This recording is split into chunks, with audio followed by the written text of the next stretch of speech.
February may be the shortest month of the year, but here in Athens, it never feels small. It's a month filled with tradition, celebration, and moments that bring people together. Welcome to my monthly series where I take you through different sides of Athens and the Athenian Riviera as they unfold throughout the year.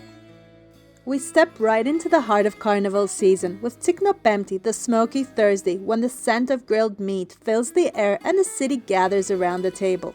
Like many Greek celebrations, it follows the Orthodox Easter calendar, so its timing changes every year. This year, Valentine's Day came just after, bringing a completely different mood to the city. A more modern celebration, yes, but one Athens has warmly embraced. Shop windows glow in red, restaurants set the scene, and a soft romantic energy fills the winter streets.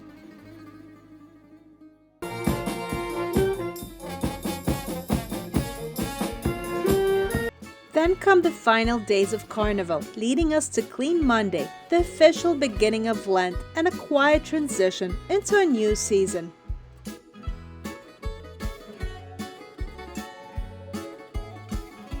We begin our journey in Monastiraki, right in the historic heart of Athens. Even arriving here is part of the experience. The metro stations of Athens each carry their own identity, and Monastiraki is no exception. Above ground, this is a place where layers of time meet at every corner. From here, we'll explore the city through its culture, walking through the stories that connect ancient Athens with the life of today. Good morning, guys. It's the 1st of February, and we are standing in Hadrian's library. Thousands of years of history right here in the heart of Athens. And you will not believe, just a few minutes before, it was pouring cats and dogs. But now there's beautiful sunshine, and you can enjoy the perfect Greek weather. Right behind me is Hadrian's library, a space that once stood as one of the most important intellectual centers of ancient Athens. It was built in 132 AD by Roman Emperor Hadrian, a great admirer of Greek culture. But this wasn't just a library. It was a place of knowledge, philosophy, and gathering, a cultural complex that included reading rooms, lecture halls, and even gardens. Today, as you walk through its ruins, you can still sense its scale. The towering columns, the open courtyard, they give you a glimpse into what was once a vibrant meeting point for thinkers and scholars. And as you walk through it today, Hadrian's library feels more than just an archaeological site. It stands as a quiet reminder of Athens' layered history, where Greco-Roman influence still echoes, and where the city continues to evolve from antiquity through the Byzantine and Ottoman eras into the vibrant Athens we experience today.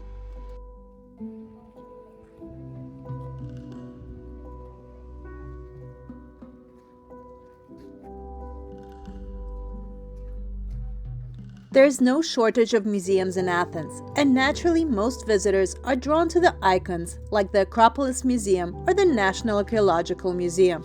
But beyond these world-famous spaces, there's another side of the city waiting to be discovered. Let me take you to the Museum of Modern Greek Culture, right here in Monastiraki. A museum that doesn't focus on ancient history, but on something just as meaningful, the everyday life, traditions, and identity of modern Greece. But what makes this museum truly special is that it's not just one building, it's an entire neighborhood. Spread across a city block between Adrianou, Areos Klado, and Vryssakiou streets, and even extending into the historic Tsizarakis Mosque, this museum unfolds like a journey through time. The buildings themselves date from the 18th to the 20th century, and together they create a living, breathing portrait of Athens as it evolved. At the entrance you'll find the small church of Saint Eliseus, quiet, humble, and deeply rooted into the spiritual life of the neighborhood. Inside, the experience becomes beautifully human. You walk through the stories of everyday life in Greece, from the 19th century until today. You see how people lived, where they came from, how they built their homes and communities.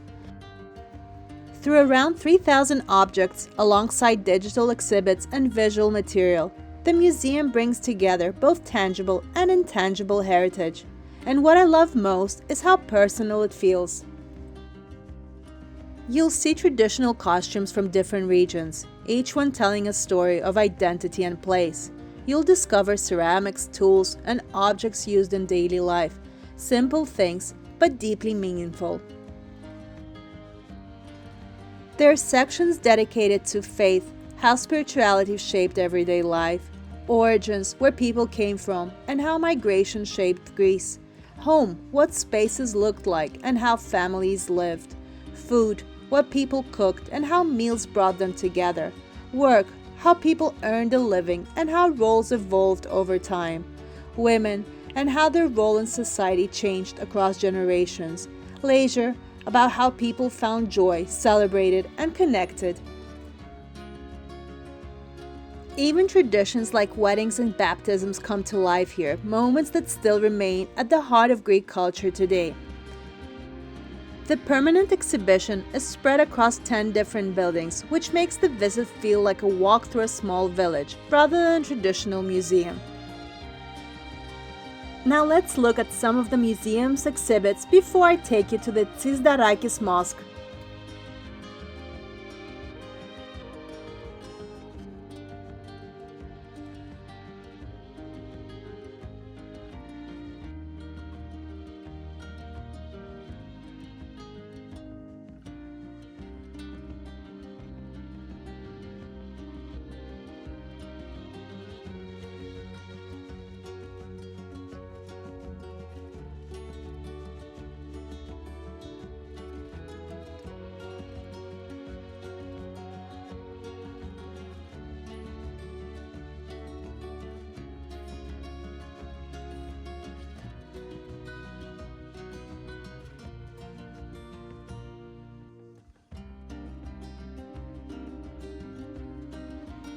There's also a conference room, areas for temporary exhibitions, an outdoor theater, rest spaces, a cafe, and a museum shop, making it not just a place to observe, but a place to pause, reflect, and connect with modern-day history.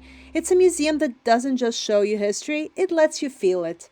We're here at the new museum, and this shows the modern day life of the Greeks. It's housed in different buildings, which are all part, it's right, like in the heart of Monastiraki, and you get to see different traditions, like what people cooked, how they worked, what they wore, and just like a really everyday life of the modern Greeks. I think it's really interesting. You can see costumes from different regions. So if you are into something like that, learning about the history of the place, not just historical Acropolis, but also the modern Athens and Greece, then you should definitely come and pay a visit to this museum. It's worth it.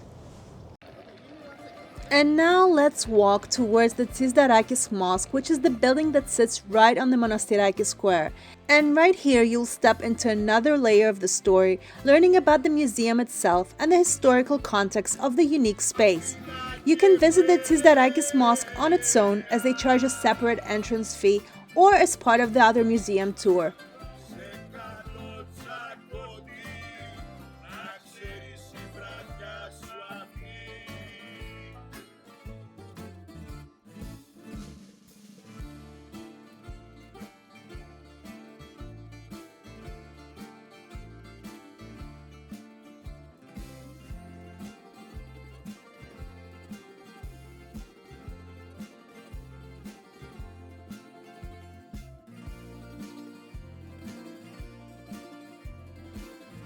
Also, from the balcony of the mosque, you have a great overview of the Monastiraki Square below.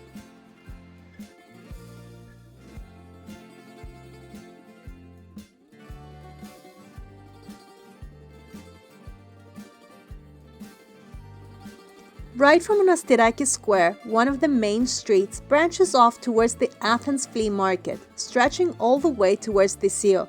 It's one of the oldest open-air markets in Athens. As you walk in, you'll feel the atmosphere shift. This is where the city becomes more vibrant, a little more chaotic, in the best possible way. The market unfolds along Glyfada Street, lined with small shops, street vendors, and hidden corners waiting to be explored. You'll find everything here, from classic souvenirs and handmade items to vintage pieces and antiques. Some shops have been here for decades, and if you take your time, you might come across truly unique finds. It's especially lively on weekends when locals and visitors mix and the area fills with energy. Even if you're not planning to buy anything, it's absolutely worth the walk. It's one of those places where you experience Athens through its rhythm, through the people, the movement, and the little details that make this city feel alive.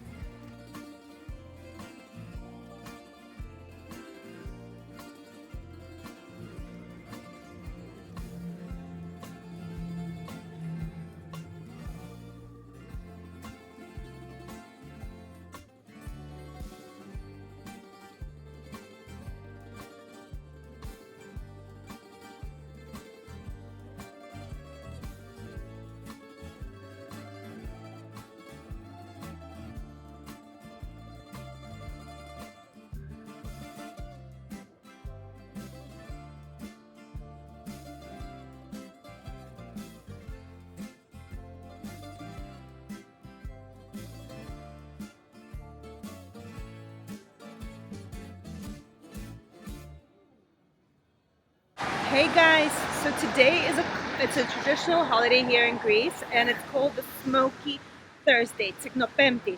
So that's the day that everyone eats meat. So it's pretty much around like 2 weeks before Lent starts, and everyone is out to eat lots of meat. So the air is really smelling of meat everywhere you go in the country.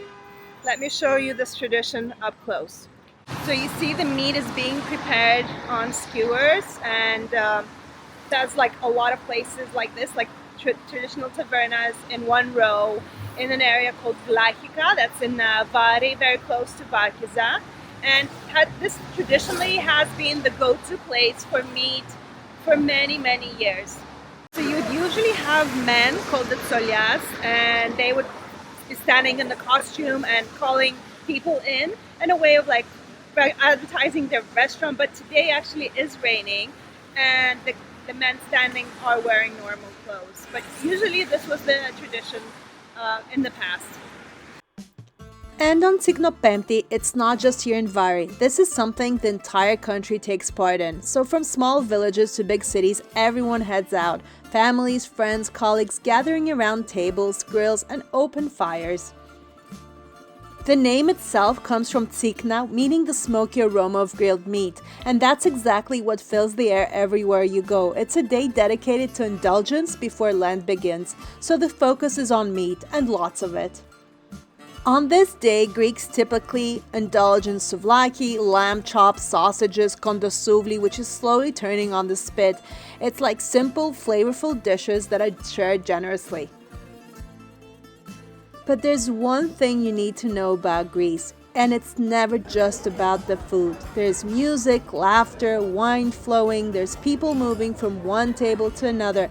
It really feels spontaneous, lively, and very deeply social. Very tender and juicy. It's one of those traditions that brings everyone together, where the atmosphere is just as important as what's on the plate. Of course, you can visit these tavernas in Vari at any time of year, but this specific day is a celebration where all of Greece comes together. Oh, still hot.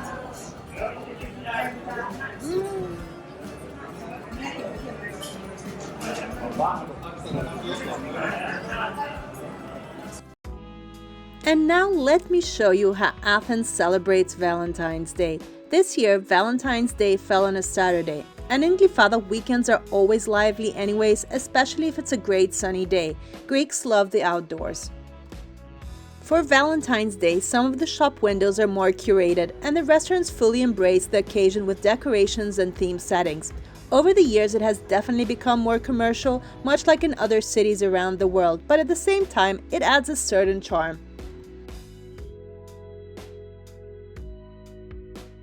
From Glyfada, we headed into the city center to Syntagma Square. Even the metro station here was decorated for Valentine's Day, small details that show how the city fully embraces the occasion. And for dinner, we decided to try something a little different. I made a reservation at Gecko, which is located inside the Gatsby Athens Hotel.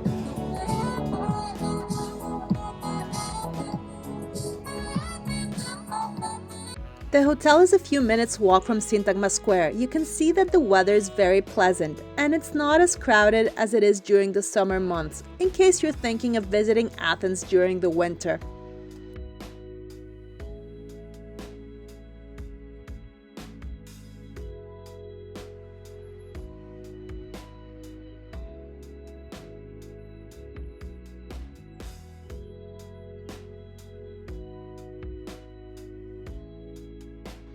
Gecko Restaurant is known for its elaborate, highly Instagrammable concepts that change throughout the year, and for Valentine's the entire space has been transformed. Red roses, oversized teddy bears, glowing lights, it feels immersive, theatrical, and very much in the spirit of the season. We started with their street food style mini burgers made with juicy black Angus beef, perfectly cooked and full flavor.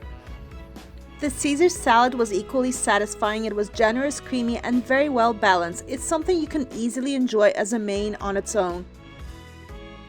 The highlight of the menu was the pasta menu, which is curated in collaboration with Antonino Canavacciullo, chef and owner of the 3 Michelin-starred Villa Crespi.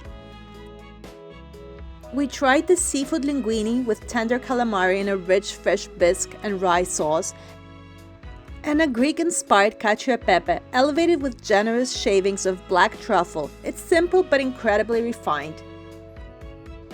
The restaurant got busy at around 9 p.m. I had come earlier. We paid around €70 per person. If you like over-the-top decorations, then this restaurant should be on your list.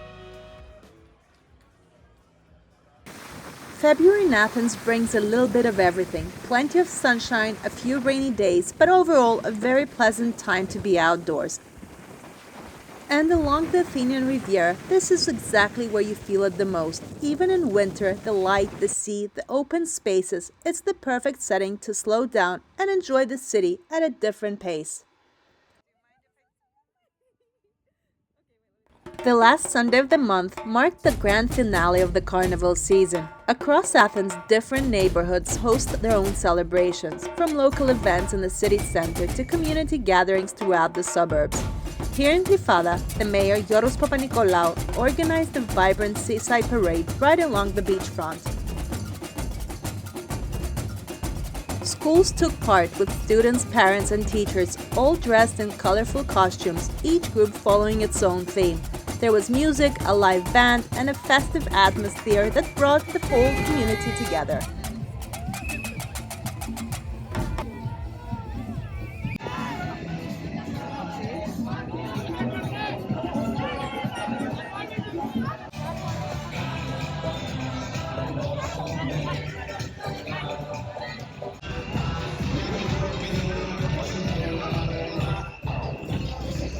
Σακουράκια, λαχανάκια, σιγά σιγά τρακτέρ, σιγά σιγά λαμπορκίνι.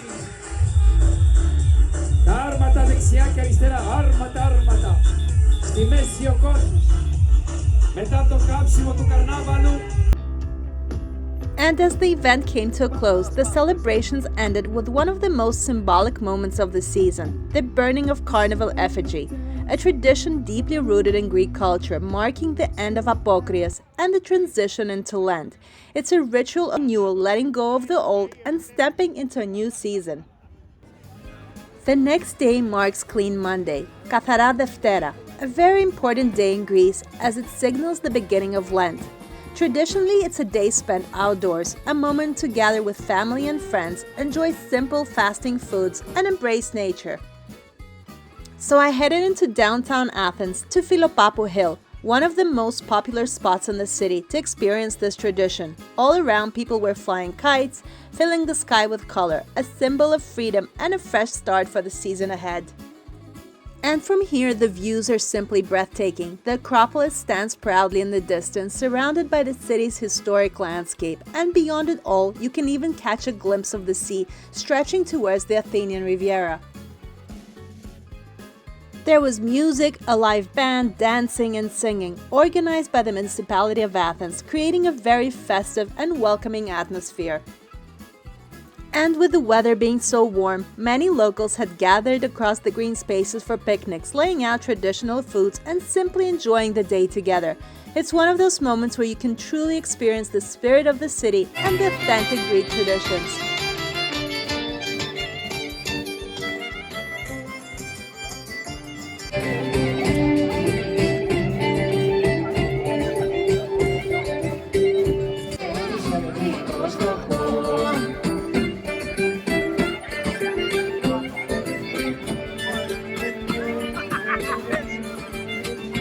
No clean Monday is complete without lagana bread, so we headed to Takis Bakery, one of the oldest bakeries in Athens. As expected, there was already a queue.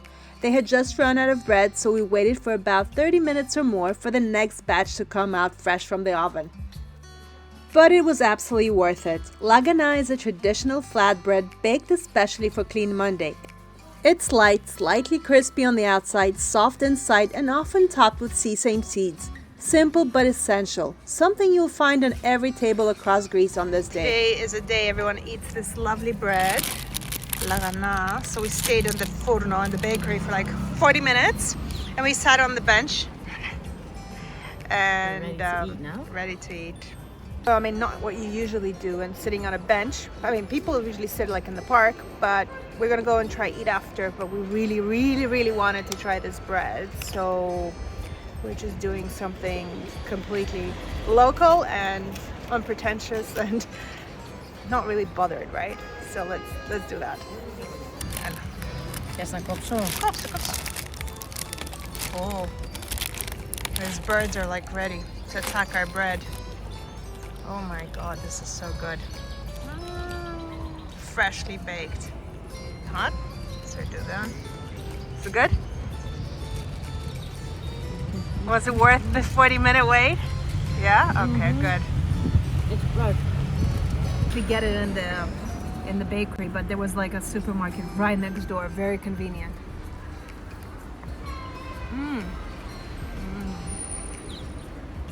Perfect snack. Very good. After enjoying our lagana bread, we walked through Plaka, making our way towards the Monastiraki square. The streets were full of life, people out enjoying the day, sitting at cafes, drinking coffee, and socializing under the warm February sun. From Monastiraki, we headed to the metro and took the blue line towards Piraeus, getting off at the Dimotiko Theatro station. We decided to come here for lunch, continuing the day by the sea.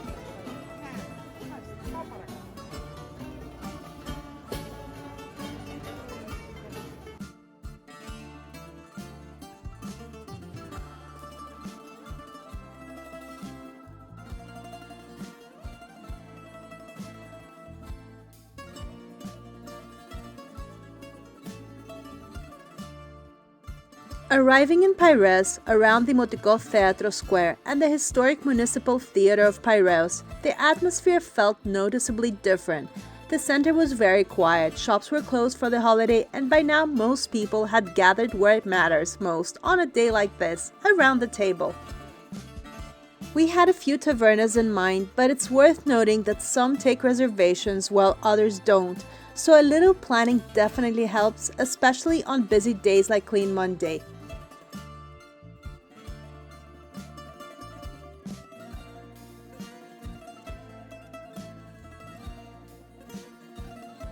We made our way towards Marina Zes, walking along the waterfront before heading towards one of the places we had in mind. There was a queue, but it moved quickly.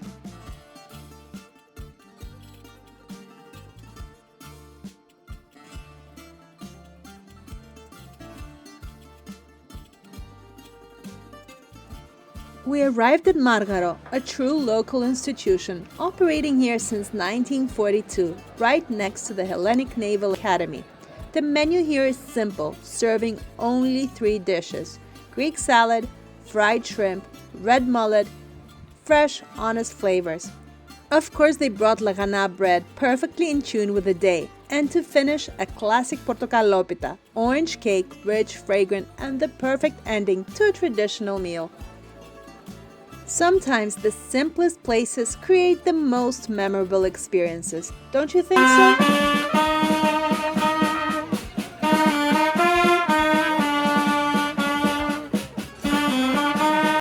just like that, February comes to an end. A month full of contrast, tradition, and modern life, celebration and quiet moments, all unfolding across Athens and the Athenian Riviera. From the energy of the Carnival to the simplicity of Clean Monday, it's these moments that truly show the soul of the city. If you've enjoyed this journey, don't forget to subscribe and join me for the next video, where we continue exploring Athens one month at a time. Until then, take care, and I'll see you in the next one.